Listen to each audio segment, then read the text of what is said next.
Welcome to another edition of the podcast known as Blending the Family. I am your host, Tommy Maloney. Thank you for listening. Thanks for coming by. Thank you for downloading. Oh my gosh, it has been way too long.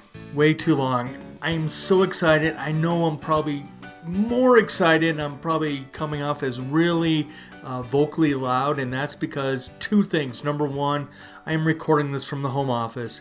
Number two, recording this off the brand new laptop. Got a brand new Mac Pro.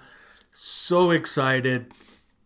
I will say this, it's the new laptop that has the M1 chip, but I was hoping to get the bigger one. I like the bulkiness of it, but I have the 13-inch. I'm enjoying it. I love being able to walk around the house, take it outside, work from outside. I am just so thrilled to be back recording podcasts. I am so sorry that I haven't been around, but hey, the old laptop died, and very blessed that some of the stuff was saved to the cloud. I've learned my lesson. Here's a lesson to all you content creators out there, and even parents. If you have stuff on your laptop, 3 words: backup, backup, backup. Back everything up. That's so important. And I'm so, again, grateful that majority of the stuff was saved. I don't think I lost anything, really. As I think about it, yeah, I even had the boy, a.k.a. Connor.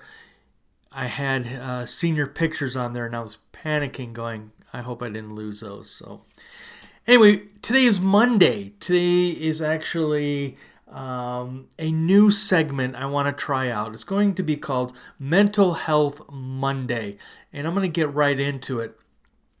There are times where we, as humans, are struggling, and I just wanted to do something to help start your week off, because a lot of us have that panic come Sunday where, oh my God, I don't want to go to work. I don't want to hop on an airplane. I don't want to travel anywhere. I don't want to go to the cubicle farm. What I want to do is just on Mondays give you a little something to help start your week off in a positive way. So here we are, Mental Health Monday.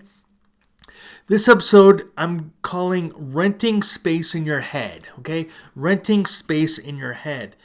There are times when something in our head throws us off. Let me give you an example.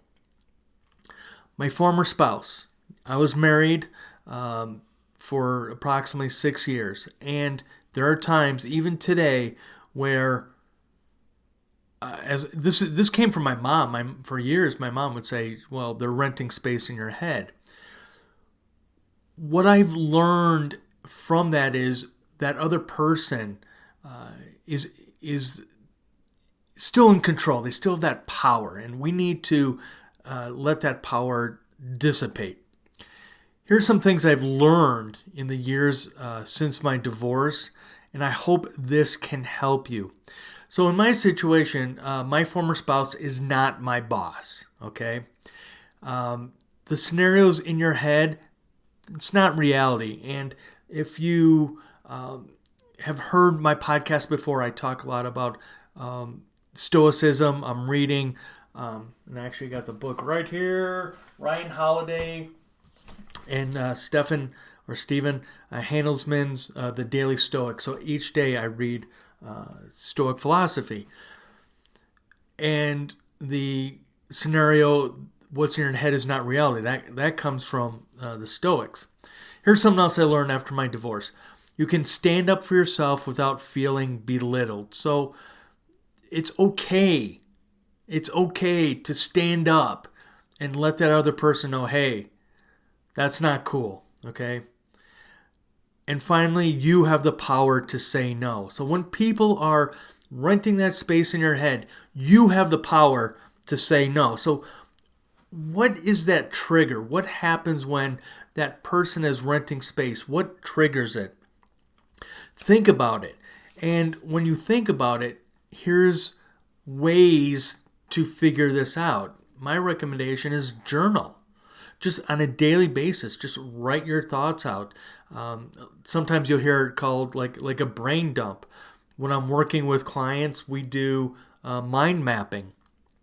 And that's where essentially we just take all the stuff that's in our head and we just dump it out and just figure out what's going on. What is the, what's going on essentially. So like I said, do some journaling to figure out what's going on up there.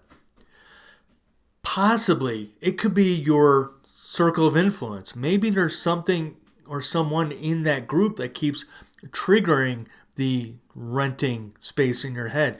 Maybe you need to step away from that group. Maybe you need to find, a group that's going to build you up, not tear you down.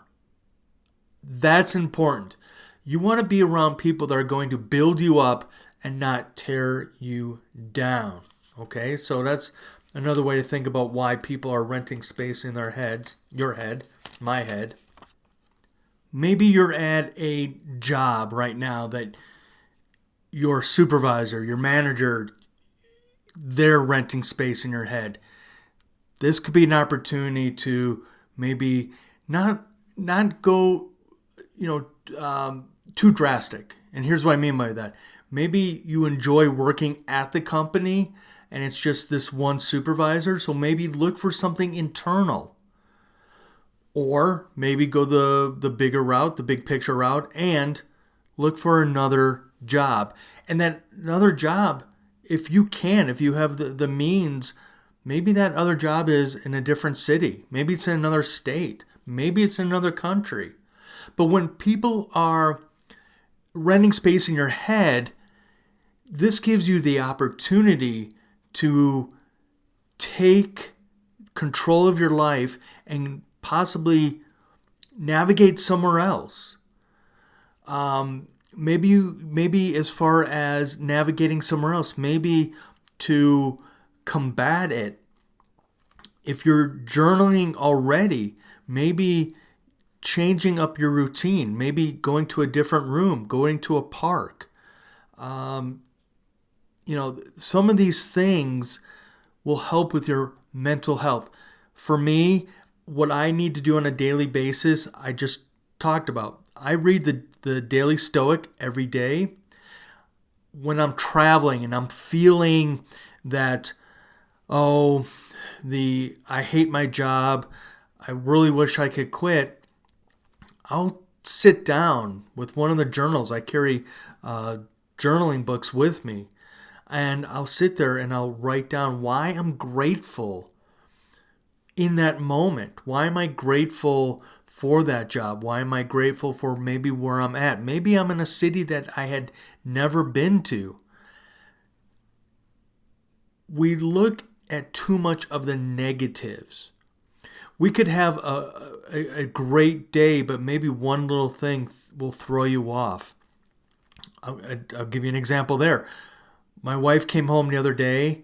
I thought I had done really well with things that I wanted to accomplish that day, but there was one thing I failed to do. I forgot to clean a spot outside the house, and my wife took care of it. And she just nonchalantly said she took care of it, and I felt really bad. It didn't matter, the vacuuming, the laundry, the dishes, doing things for this business. It didn't matter. That one little thing threw me off. When we run into that, that's where we need to flip the script and just say, oh, I made a mistake. No harm, no foul. We moved on. Think of it that way. Think of the times where you have that one negative thought and go, that's okay. I'm human. It's all good.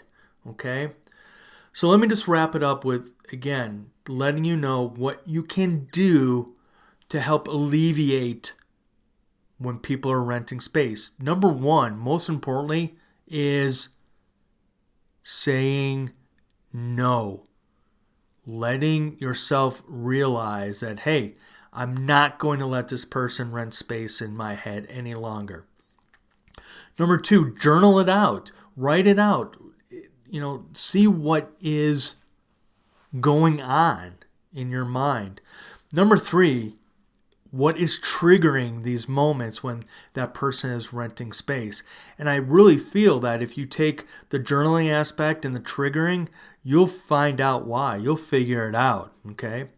This is why I love to just go for walks, get outside with our dog Otis, go to the dog park, and just be outside and just not let the world bring me down. Because when I'm at the dog park, I truly mean this. When I'm at the dog park,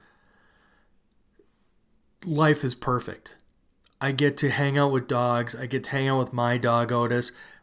I get to see the dogs playing and they're enjoying being together. And that's my happy place. So find your happy place. Thanks for listening to this. I hope you enjoyed this. I know I ran a little longer than I wanted to, but I hope the information I'm putting out there for this Mental Health Monday will help you, will help others. I have no idea what to say other than, as Terry Crews would say, your success is my success. Before I go, write down 3 things you're grateful for.